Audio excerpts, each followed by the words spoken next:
आज के इस स्टडीज के इस लेक्चर में बात होगी पति के लिए सबसे बड़ी बुरी खबर के साथ। अगर पति ने ये गलतियां नहीं सुधारी जो मैं आप बताने वाला हूं, तो पति को भारी भरकम नुकसान उठाना पड़ेगा, जेल जाना पड़ेगा, यहां तक कि मेंटेनेंस देना पड़ेगा और साथ ही डिवोर्स नहीं मिलेगा, एलिमनी भी देना पड़ेगी। और इसके बाद पत्नी पति के वैवाहिक घर में, यानी कि जो घर पति के नाम से भी नहीं है, उस घर में भी आकर रह सकती है, रह रही तो उसे निकाल नहीं सकते। तो चलिए आज के इस स्टडीज के इस लेक्चर में कुछ ऐसी गलतियां पति की बताने वाला हूं जिन्हें उसे तत्काल प्रभाव से अभी के अभी दुरुस्त कर लेना चाहिए, वरना परिणाम मैंने बता दिया कि आपके साथ कितना बुरा हो सकता है। यहां तक कि आपकी कोई गलती नहीं है फिर भी आपको जेल में डाला जा सकता है, कोई गलती नहीं है फिर भी आपको जेल हो जाएगी। जय जिनेंद्र, मुकेश जैन। वीडियो को लाइक और शेयर कर दीजिए और इस तरह जजमेंट्स पाने के लिए या अन्य किसी जानकारी के लिए दिए गए नंबर पर आप हमें संपर्क कर सकते हैं। चलिए शुरुआत करते हैं। नंबर 1, कुछ ऐसे जजमेंट्स देखने को मिले हैं जहां पर यह कहा गया है कि कोर्ट ये कह रही है कि अगर पत्नी बार बार शिकायत करती है, इसका मतलब यह है कि वो पीड़ित है। अब भलाई वो झूठी शिकायत कर रही है। कई केसेस देखे हैं मैंने कि जिसमें पत्नी लगातार बार बार पति और उसके परिवार वालों की, रिश्तेदारों की शिकायत करती है और पति कहता है परिवार का मामला है, हर कोई कहता है परिवार का मामला है, अरे पति पत्नी का मामला है, अरे कोई दिक्कत नहीं, चलो जान दो ना। अगर पत्नी बार बार शिकायत करे, झूठी शिकायत है, तो बाकायदा उस शिकायत के आधार पर पहले शपथ पत्र दिलवाएं और इन्वेस्टिगेशन रिपोर्ट की सर्टिफाइड कॉपी निकलवाएं, उसके बाद ही समझौता करें, अन्यथा बिल्कुल ना करें। क्योंकि कोर्ट कह रही है कि पत्नी बार बार शिकायत कर रही थी, इसका मतलब है कि आप उसे प्रताड़ित कर रहे थे, पत्नी पीड़ित है। इस कारण से आपको इस केस में 2 साल की सजा सुना दी। इसलिए मैंने कहा अगर सजा से बचना है तो फिर आपको आपकी पत्नी जब भी शिकायत करे और वो कहे कि मेरे को साथ रहना, लोग कहें साथ रहना, बोला ठीक है। अगर झूठी शिकायत है तो उस शिकायत के आधार पर उसको शपथ पत्र दिलवाइए और पुलिस अपनी रिपोर्ट में लिखे कि पत्नी ने खुद स्वीकार किया कि मैंने झूठी शिकायत की थी, और उसकी सर्टिफाइड कॉपी लीजिए, तब जाके लेके आइए। अन्यथा शिकायत की अब जो कोर्ट से होगा निपटोरा वो देखेंगे। अगर आपने ऐसा नहीं किया तो ऐसा जजमेंट देखने को मिला जहां कोर्ट कर रही पत्नी की बार बार शिकायत के आधार पर यह नहीं कहा जा सकता कि पत्नी पीड़ित नहीं है, यहां पर पति को दोषी मान लिया। अब वो सही कर रही थी या गलत शिकायतें कर रही थी। अभी किसी ने मुझसे कुछ दिन पहले पूछा था, बोले सर हमको तो पता ही नहीं था मेरी पत्नी ने शिकायत कर रही थी, और अब उसे जब शिकायत दर्ज कराई तो 10-15 शिकायत लेके पहुंची गई, देखो हमने फला फला तारीख को भी इसकी शिकायत की थी, तो मेरे खिलाफ इतनी सारा षड्यंत्र रचा, इतनी सारी शिकायतें दे दी, अब मेरा क्या होगा। दूसरी बड़ी बुरी खबर, कोर्ट ने यह भी कहा कि अगर वो मेंटेनेंस मांगती है तो हम दे देंगे, वरना आपको ही साबित करना है कि वो कमा रही है।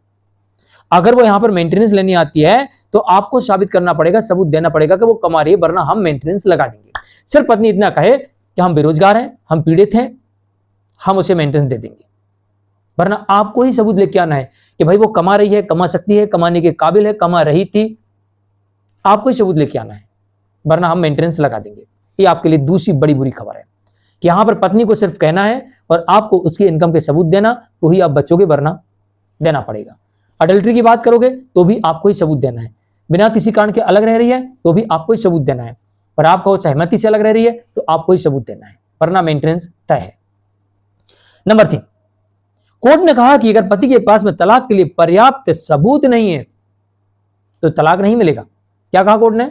पति के पास में तलाक के लिए पर्याप्त सबूत नहीं है, छोटे मोटे सबूतों की बात नहीं कर रहा है, पर्याप्त ठोस सबूत जिससे यह साबित हो कि आपका पति पत्नी के साथ रहना संभव नहीं है, एक दूसरे के प्रति विश्वास नहीं बचा, एक दूसरे के मन में प्रेम नहीं बचा, एक दूसरे से डर लगता है कि कहीं ये मेरी हत्या ना कर दे, एक दूसरे से डर लगता है कहीं ये सुसाइड ना कर ले।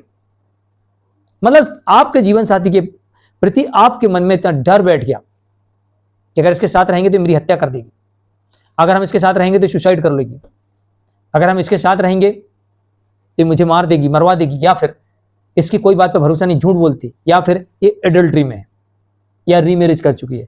तो आपको ऐसा ठोस सबूत होना चाहिए तभी जाके आपको डिवोर्स मिलेगा, वरना नहीं मिलेगा।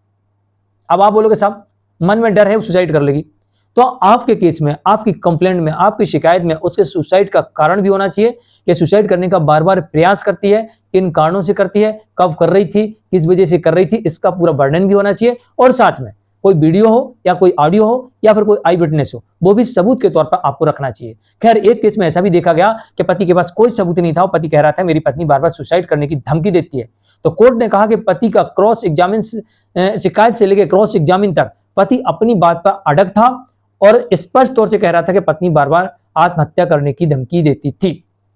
तो कोर्ट ने माना कि पति की बात में सच्चाई है और पत्नी आत्महत्या करने की धमकी दे रही थी। तो आत्महत्या करने की धमकी देना मतलब डिवोर्स का आधार बनता है।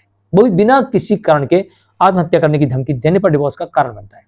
ये ध्यान रखिएगा। ऐसा नहीं कि आप उसके पीछे लठ लेके पड़ जाओ, वो बोले मारोगे तो हम सुसाइड कर लेंगे, वो नहीं, आपने कुछ किया ही नहीं, जबरन आपको ब्लैकमेल कर रही, परेशान कर रही, या फिर उसने की अडल्ट्री आपने पकड़ ली, या उसकी जबरन शादी कराई गई हो तो बार बार कहती है मैं सुसाइड कर लूंगी, सुसाइड कर लूंगी, तो फिर ये डिवोर्स का ग्राउंड बनता है। नंबर 4, कोर्ट ने यह भी कहा कि पत्नी किसी के साथ बात करे, हाथ मिलाए, गले मिले, घूमे, ये अडल्ट्री नहीं है। ये ध्यान रखिएगा। आप जब कोर्ट में जाते हैं और सबूतों के आधार पर सिद्ध करना चाहते हैं कि अडल्ट्री है, आप किसी के साथ घूम रही, गाड़ी पे बैठ के जा रही, हाथ मिला रही है, हाथ मिला रहे, तो ये अडल्ट्री नहीं है। कोर्ट ने इसे अडल्ट्री नहीं माना, कोर्ट ने इसे मेंटल क्रूरल्टी माना। तो डिवोर्स का ग्राउंड तो जरूर बनता है, लेकिन अडल्ट्री का नहीं बनता। तो अब आपको यहां पर तय करना है कि भाई वो क्या कर रही है। कोर्ट कह रही कि भाई आपका जीवन साथी है, चाहे वो पति हो पत्नी हो, अगर वो किसी से बात करता है और आपके जीवन साथी को उससे बात करने पर मानसिक पीड़ा होती है, जैसे कि आपकी पत्नी किसी से बात करे या आपका पति किसी से बात करे किसी लड़की से, तो आपको जलन होती है, तो ये मानसिक पीड़ा हो रही है कि वो उसके साथ बात ना करे, तो आप मेंटल क्रूरल्टी में से ले सकते हैं, ना कि अडल्ट्री में। तो कोर्ट ने इसे अडल्ट्री नहीं माना। अडल्ट्री एक क्रूरल्टी का बड़ा भाई है, ऐसा मान सकते हैं। यानी बोल सकते हैं कि अगर अडल्ट्री में चली जाए तो वो पिताजी है और क्रूरल्टी क्या है, बेटा है, बाप बेटे का रिश्ता मान लो, इतना फर्क है।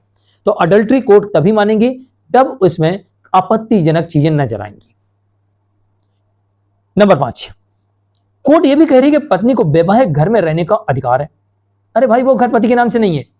अभी कुछ समय पहले आए थे, शायद दिल्ली या लुधियाना का था मेरे हिसाब से, हाई कोर्ट ने यह कहा कि भला ही वो सास के नाम से घर है, लेकिन उसका वैवाहिक घर है, आप उसे निकाल नहीं सकते, और अगर आपको निकालना है तो उसको फ्लैट लेके दीजिए या रेंट दीजिए। और उस केस में 27,000 रुपए महीने का रेंट तय कर दिया कोर्ट ने कि आप 27,000 रुपए तक का रेंट वाला फ्लैट उसको ढूंढ के दीजिए या उसे नया लेके दीजिए। वो भला ही आपके नाम से है, वो उसका मैट्रिमोनियल हाउस है, आप नहीं निकाल सकते।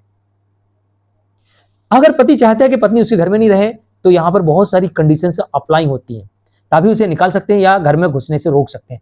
वरना घर किसी के नाम से हो, वो संयुक्त घर था, तो मैट्रिमोनियल हाउस कहलाएगा और उसमें पत्नी को रहने का अधिकार होता है। तो ये पति के लिए 5 सबसे बड़ी बुरी खबर थी। तो आप सबूतों और तथ्यों को एकत्र करिए, और अगर आपकी पत्नी आपके विरुद्ध बार बार शिकायतें दे रही है और झूठी शिकायतें हैं, गुपचुप तरीके से दे रही है, तो शांत बैठने की बजाय एक्शन लेने की आवश्यकता है। वरना कोर्ट मान लेगी कि पत्नी बार बार शिकायत दे रही थी, इसका मतलब कि वो पीड़ित थे, भला ही आपने कुछ नहीं किया, और इस चक्कर में आपकी नैया डूब जाएगी और आपको सजा हो जाएगी, और ऊपर से आपको बहुत सारा पैसा भी देना पड़ जाएगा और डिवोर्स भी नहीं मिलेगा। नमस्कार।